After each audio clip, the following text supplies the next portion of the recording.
नमस्ते बच्चों।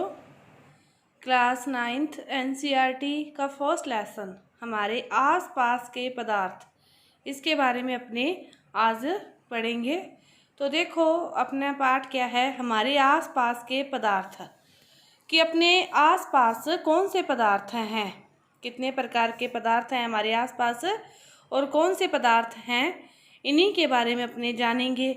तो अपने चारों ओर की जो भी वस्तुएं हैं वो सभी किस से बनी हैं? पदार्थों से बनी हैं, चाहे वे सजीव हों चाहे वे निर्जीव हों। अपने चारों ओर की सभी वस्तुएं पदार्थों से बनी हैं, चाहे वे सजीव हो और चाहे वे निर्जीव हो। तो अपने पढ़ते हैं, देखो क्या दे रखा है कि अपने चारों ओर नज़र दौड़ाने पर हमें विभिन्न प्रकार की वस्तुएं नज़र आती है। कि हम अपने चारों ओर नज़र दौड़ाते हैं तो हमें क्या है, विभिन्न प्रकार की जो वस्तुएं हैं वो नज़र आती है। तो ये सारी जो वस्तुएं हैं अपने चारों तरफ, आप देखो अपने चारों तरफ क्या है, चेयर है, सोफ़ा है। तो ये सारी जो हैं वो किस से बनी हैं? पदार्थों से बनी है। तो किसी का साइज क्या है, बड़ा है, किसी का साइज छोटा है, और कोई बिल्कुल भी स्थान नहीं घेरती, कोई हल्की होने के बावजूद भी बहुत ज़्यादा स्थान घेरती है। तो अपने चारों ओर की जो वस्तुएं हैं ये क्या हैं, पदार्थ हैं, चाहे वे सजीव हों चाहे वे निर्जीव हों, ये सभी क्या हैं, पदार्थ हैं। तो देखो कि इस विश्व में जो प्रत्येक वस्तु है जिस सामग्री से बनी होती है उसे वैज्ञानिकों ने पदार्थ का नाम दिया है, उसे वैज्ञानिकों ने पदार्थ का नाम दिया है। तो देखो, तो ये सारे क्या हैं, पदार्थ हैं। अपने जिस हवा में श्वास लेते हैं वो भी क्या है, पदार्थ है। हम भोजन खाते हैं वो भी क्या है, पदार्थ है। पत्थर हुए, पत्थर, बादल, तारे, पशु, ये सभी क्या हैं, पदार्थ हैं। ये सभी क्या हैं, पदार्थ हैं। तो अपने चारों तरफ बहुत सारी चीज़ें हैं, मतलब जिस भी चीज़ को हम देखते हैं अपने चारों तरफ, चाहे वे सजीव हों चाहे निर्जीव हों, वो सभी क्या हैं, पदार्थ हैं। वो सभी क्या हैं, पदार्थ है। तो देखो, प्राचीन काल से ही मनुष्य अपने आसपास को समझने का प्रयास करता रहा और भारत के प्राचीन दार्शनिकों ने पदार्थ को 5 मूल तत्वों में वर्गीकृत किया है। उन्होंने प्रत्येक जो पदार्थ है उसको किस में, 5 मूल तत्वों में वर्गीकृत किया है और उसे क्या कहा गया है, पंच तत्व कहा गया है। और ये पंच तत्व कौन से हैं? ये पंच तत्व हैं वायु, पृथ्वी, अग्नि, आकाश। वायु, पृथ्वी, अग्नि, आकाश, ये क्या है, वो पंच तत्व हैं। चाहे मतलब कोई भी हो, सजीव हो चाहे निर्जीव हो, वे सभी क्या हैं, इन्हीं पंच तत्वों से मिलकर बने हैं। अपने जो सजीव का शरीर है उसको भी मरने के बाद जब जलाया जाता है तो वो भी क्या है, इन्हीं पंच तत्वों से में ही विलीन हो जाता है। तो हर कोई जो तत्व है, हर कोई जो पदार्थ है वो इन्हीं पंच तत्वों से मिलकर बना है। और ये पंच तत्व कौन से हैं, आपने देख लिए कि ये पंच तत्व हैं वायु, पृथ्वी, अग्नि, जल, आकाश, ये हैं वो पंच तत्व। इसके बाद देखो, जो आधुनिक वैज्ञानिक हैं उन्होंने क्या किया, पदार्थ को 2 गुणधर्मों में वर्गीकृत कर दिया, एक भौतिक गुणधर्म और दूसरा रासायनिक। भौतिक प्रकृति का अर्थ क्या होता है कि बाहर से देखकर जिसके बारे में पता चलता है वे क्या होती है, भौतिक। कि अपने किसी भी पदार्थ को देखते हैं कि ये पदार्थ क्या है, बहुत ही भारी है, ये पदार्थ सूखा है, ये पदार्थ गीला है। तो ये कौन से गुणधर्म हो गए, उसके बाहरी जो आकार, रंग, रूप, वो कौन से होते हैं, भौतिक गुणधर्म। और जिसके बारे में अपने किसी भी अभिक्रिया करके अपने जिसके बारे में जानकारी प्राप्त करें वे गुणधर्म क्या कहलाते हैं, रासायनिक गुणधर्म। तो ये क्या हो गए, भौतिक, और वो हो गए रासायनिक। लेकिन अपने इस चैप्टर में क्या पढ़ेंगे, भौतिक गुणधर्मों के बारे में ही पढ़ेंगे। रासायनिक गुणधर्मों के बारे में अपने आगे के जो लेसनों में इसके बारे में जानकारी प्राप्त करेंगे। तो इसके बाद देखो, अपने देखते हैं भौतिक गुणधर्मों के आधार पर जो भी ज्ञान है वो इसमें अर्जित करते हैं। तो पहला क्या दे रखा है, पदार्थ का भौतिक स्वरूप, कि पदार्थ का भौतिक स्वरूप कैसा है। तो इसमें भी पहला पॉइंट क्या दे रखा है कि जो पदार्थ है वो कणों से मिलकर बना होता है।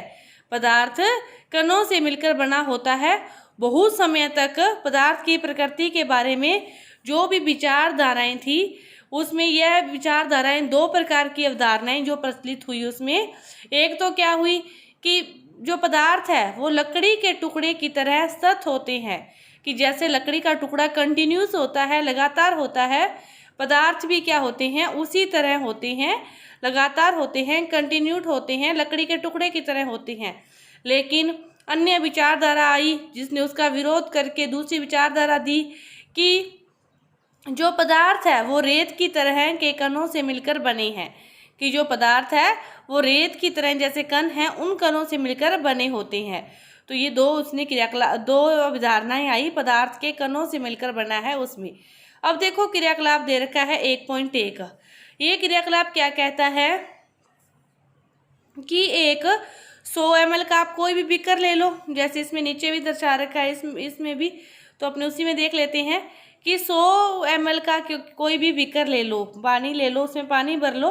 ये क्रियाकलाप क्या कहता है भी कोई भी बीकर लेके उस बीकर में क्या करो आप पानी भर लो, उस बीकर में पानी भर लो और फिर उस पानी में क्या करो आप, उस पानी में आप कोई भी नमक या चीनी कुछ भी आप उसमें डालो। कि पहले बीकर ले लिया, बीकर में कितना भी पानी आप एक लेवल का निशान लगा लो, उस लेवल तक आप क्या करो पानी भर लो उसमें। फिर उसी में आप क्या करो 2 चम्मच 3 चम्मच नमक चाहे चीनी दोनों में से कोई भी चीज़ डाल दो। क्या देखते हो आप, जैसे ही आप इसमें नमक या चीनी कुछ भी डालते हो तो पानी का जो आपने निशान लगाया था, पानी उस लेवल से क्या हो जाता है थोड़ा सा ऊपर चला जाता है जितनी मात्रा में आपने डाला। कि जैसे ये आपके पास बीकर है, इस लेवल तक आपने पानी डाला था और जैसे ही इसमें नमक या शक्कर डाली तो पानी क्या हो गया थोड़ा सा ऊपर उठ गया उससे थोड़ा सा, और उसके बाद आपने किसी भी चम्मच की सहायता से वो चीनी या नमक जो डाला था उसको आपने उसके अंदर घोलने का प्रयास किया, तो आप क्या देखते हो कि वह घुल जाता है आसानी से। उसमें घुल क्यों जाता है, क्योंकि जो भी अपने जल था उसमें क्या होते हैं रिक्त स्थान होते हैं, और वो जो नमक और चीनी अपने डाली थी वो क्या होती है उन रिक्त स्थानों में समावेशित हो जाती है। तो इसीलिए फिर वापस जो पानी का लेवल ऊपर उठा था थोड़े टाइम के बाद वो वापस पुनः उसी स्थिति में आ जाता है। पानी क्यों आ जाता है, क्योंकि जो भी अपने ऊपर से चीनी डाली थी चाहे नमक डाला था वो क्या हो गया उसके अंदर समावेशित हो गया रिक्त स्थानों में और उसके अंदर घुल गया। तो इस प्रकार अपने ये पहला क्रियाकलाप था कि उस जो अणु होते हैं जो कण होते हैं उनके अंदर क्या होता है रिक्त स्थान होता है, और उन रिक्त स्थानों में ही वो जो कण होते हैं नमक के चीनी के वो उसके अंदर समावेशित हो जाते हैं, घुल जाते हैं, अपने क्या कहते हैं कि घुल जाते हैं।